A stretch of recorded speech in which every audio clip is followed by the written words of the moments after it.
En quoi l'extension de territoire de Gojo manifeste sa puissance dans le récit? Salut, pour ceux qui me connaissent pas, moi c'est Gatsu, je suis prof de philo et doctorant en philosophie, et aujourd'hui on va parler de Gojo, de son extension de territoire, et analyser philosophiquement la puissance de Gojo. Alors oui, réaliser une extension de territoire, c'est déjà une prouesse en soi. Oui, on pense à toi, Nanami, mais t'inquiète pas, personne ne remplit une fiche d'impôt aussi vite que toi. L'extension du territoire de Gojo se base sur un principe très simple. Grâce à son sixième œil et son sort de l'infini, Gojo est un personnage qui de base maîtrise le concept même d'infini, et peut par conséquent modifier le monde jusqu'à sa structure atomique. Et il a surtout, par ses yeux, accès à une lecture du monde et de la réalité sur plusieurs strates, autant sur la strate physique que sur la strate du coup des sorts et de l'énergie occulte, mais aussi sur la strate atomique. Par exemple, il serait capable d'identifier des personnes derrière un immeuble, même non exorcistes, par le peu d'énergie occulte qu'ils peuvent dégager. Bref, c'est un niveau de lecture de la réalité qui en soi est très puissant, mais aussi extrêmement intéressant à analyser, montrant que la force de Gojo réside plus dans sa perception du monde plutôt que dans son sort de l'infini. Ce dernier et la maîtrise de son énergie occulte sont donc une conséquence de son sixième œil. Il n'est même pas celui qui a la plus grande source d'énergie occulte dans le manga. Coucou toi.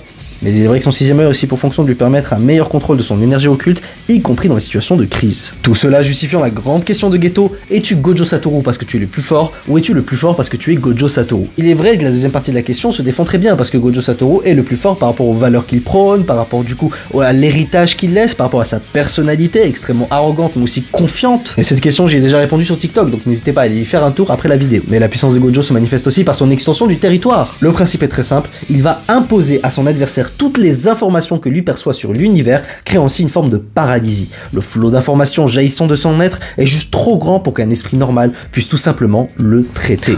Or, pourquoi justement son extension du territoire crée cette paralysie? Ne peut-on pas trouver une réponse à cela dans l'histoire de la philosophie? De ce fait, comment expliquer ce phénomène et en quoi cela assoit encore plus la suprématie de Gojo dans Jujutsu Kaisen? Pour cela, il semble nécessaire de revenir à définir ce qu'est un être vivant et aussi comment ce dernier interagit avec le monde qui l'entoure. Le vivant est ce qui est doté d'une conscience, à savoir une connaissance et une intuition sensible de tout ce qui l'entoure mais aussi de ses états. Les animaux ont par exemple conscience du monde qui les entoure, des éléments qui vont être à côté d'eux, mais aussi de leur état. Un chat malade, c'est un chat affaibli qui veut rester dans son coin. Les plantes aussi sont conscientes de ce qu'il y a autour d'elles. Bref, c'est une caractéristique fondamentale du vivant que d'avoir ce niveau de conscience. Alors là où ça devient intéressant, c'est de savoir si le vivant est conscient de tout ce qu'il y a autour de lui. La réponse est donnée par le biologiste et philosophe Von Uxküll dans son ouvrage Mondes animaux et mondes humains, où il va identifier la conscience de l'animal comme étant une conscience sélective. Le chat, par exemple, ne va prendre conscience que des éléments qui vont être essentiels à sa survie, que ce soit par exemple le pâté, que ce soit par exemple la source de chaleur qui est votre clavier, pendant que vous êtes en train de rédiger votre mémoire d'étudiant, que vous devez le rentrer rapidement, et qui se met sur votre casier, et que du coup ça devient l'anarchie, bref.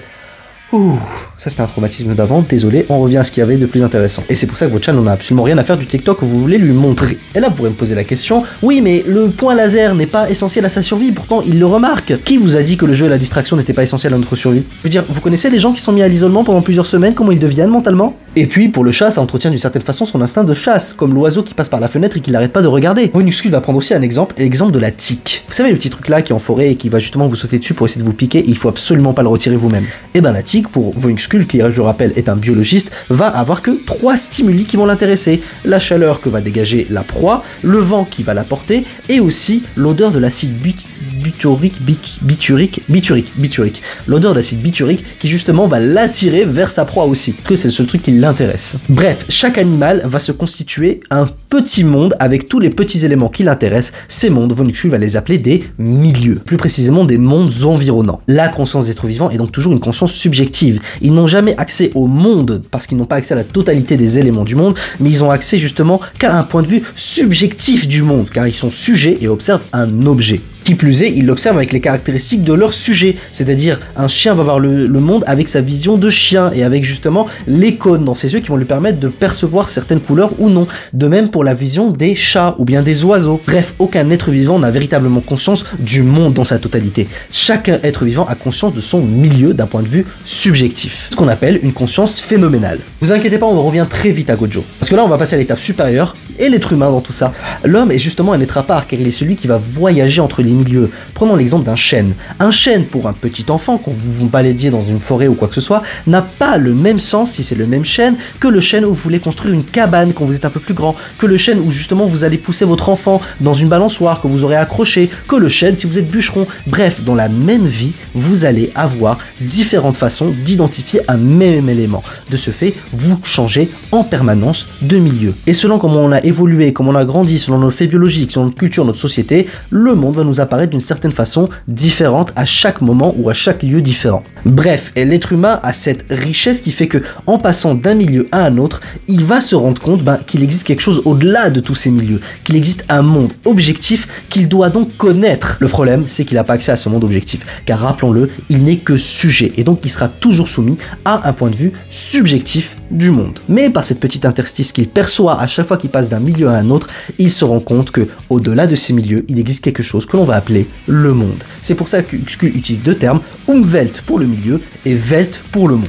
Et là où vous direz que l'homme a donc plus de richesse que l'animal, pas forcément, parce que l'animal, en étant cantonné à un seul milieu et qui considère que ce milieu est d'une certaine façon son monde, gagne une forme de sécurité, alors que justement l'être humain, parce qu'il n'arrête pas de changer de milieu et il n'est jamais sûr de quel milieu est forcément le bon ou autre, où son point de vue n'arrête pas d'évoluer ou de changer, il y a une incertitude qui se crée et donc ça crée une forme potentiellement d'angoisse vis-à-vis du monde. Et l'erreur qui amène l'homme à postuler qu'il existe un monde objectif auquel il a accès lui-même au-delà de sa subjectivité, c'est ce qu'on va appeler l'intersubjectivité. Comme on perçoit tous le monde de façon à peu près similaire entre sujets humains et que je suis en capacité de transposer le regard d'autrui dans mon propre regard et mon propre jugement, de ce fait nous pouvons dialoguer, communiquer, nous pouvons voir le monde à travers un regard intersujet, je sais même pas si ce terme peut être bon, mais je crois que vous m'avez compris. Cette intersubjectivité vise une forme d'universalité, et par cette universalité qu'elle vise, nous donne l'impression que nous avons une vision objective du monde.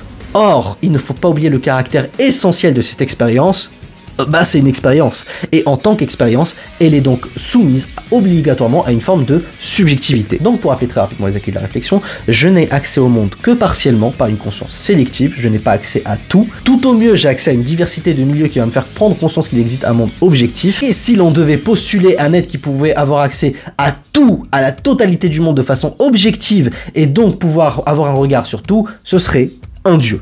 Et comme le dirait Kant, la chose en soi, c'est-à-dire la chose au-delà de toute représentation subjective que l'on pourrait lui attribuer, elle m'est impossible d'accès. De ce fait, le vivant ne peut pas, ne serait-ce que par ses limites biologiques et le fait d'être un sujet, appréhender tout ce qu'il y a dans le monde. Seul un être divin serait en capacité de réaliser cette prouesse, à se soustraire à cette conception non sélective du monde, vous commencez à voir où on va, à développer une vision totale de ce dernier, vous voyez encore plus où on va, à avoir une vision en plusieurs strates de la réalité, vous voyez encore plus où on va. Cet être serait l'équivalent d'un dieu, cet être, c'est Gojo Satoru. Et c'est pour ça que Gojo Satoru est extrêmement puissant et que son extension du territoire est horrible pour l'autre. Pourquoi ? Son extension du territoire, par son infinité d'informations, va nous paralyser mais aussi nous fasciner. Rappelons que Jogo est fasciné face à l'extension du territoire de Gojo. Gojo montre par tout cela qu'il est l'être conscient du tout et en même temps que l'adversaire ne pourra jamais atteindre ce niveau de conscience. De ce fait, son cerveau va surchauffer. Parce que Gojo est celui qui a accès à une réalité objective du monde. Cette planche du manga prend donc tout à fait sens lorsque Gojo dit que sur Terre ou sur le ciel, il est le seul qui est véritablement l'être honoré. Bref, l'égal d'un dieu. On comprend davantage sa fable où il regarde son adversaire en disant que tu es faible, avec un ton condescendant, parce qu'il s'apprête à lui montrer sa supériorité divine face à lui qui n'est qu'un pauvre être biologique limité à une conscience sélective du monde. Gojo est tout simplement le plus fort dans le récit. Bref, j'espère que cette vidéo a pu vous expliquer en quoi l'extension du territoire de Gojo est potentiellement la technique la plus puissante du Jujutsu Kaisen et justement en quoi elle va encore plus affirmer l'aspect divin de ce personnage. C'était Gatsu Sensei, vous êtes la génération terrible et n'oubliez pas, vous avez 4 heures.